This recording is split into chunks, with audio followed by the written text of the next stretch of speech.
আমরা সবসময় আশাবাদী, আমরা তো চাইবো অবশ্যই জিতুক। এর আগের ম্যাচে তো আমরা পরে ব্যাট করে দিচ্ছি, আশা করি আজকেও এরকম কিছু হবে। বাংলাদেশের আছে টসে জিতে ফিল্ড নেওয়ার সিদ্ধান্তটাকে আমি ভালো মনে করি।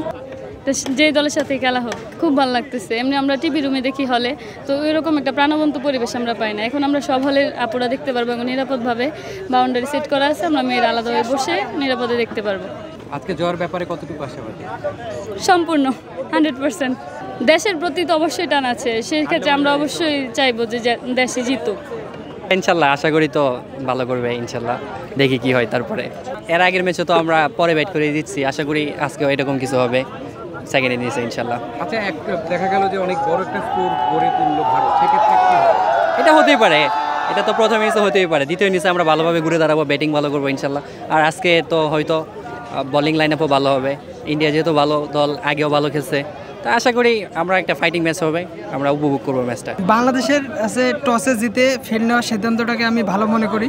আমাদের বোলিং লাইনে একটু দুর্বল আছে, সেই ক্ষেত্রে আমরা যদি ইন্ডিয়াকে অল্প রানের মধ্যে আটকাই দিতে পারি, ব্যাটিংয়ে আমরা হয়তো রানটা তুলতে পারবো, এটা একটা ভালো দিক।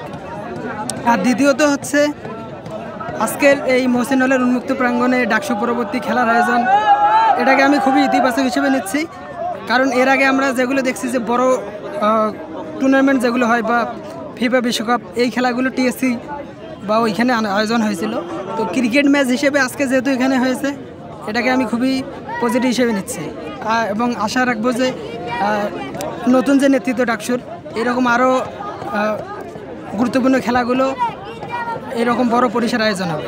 স্কোয়াড অবশ্যই ভালো হয়েছে, কারণ ভারতের সাথে খেলতে গেলে মনে করেন যে ব্যালেন্স করা লাগে টিমে, যেহেতু লিটন নাই, নতুন ক্যাপ্টেন্সি জাকির আলী অনেক করতেছে, এই জায়গায় রিশাদের একজন লেগ স্পিনারের দরকার ছিল, ওনারে নতুনভাবে ইনক্লুড করছে।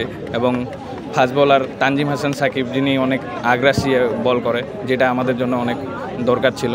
এই কারণে বলতেছি সব মিলাই লিটন দাস না থাকলেও আশা করি স্কোয়াড ভালো হয়েছে।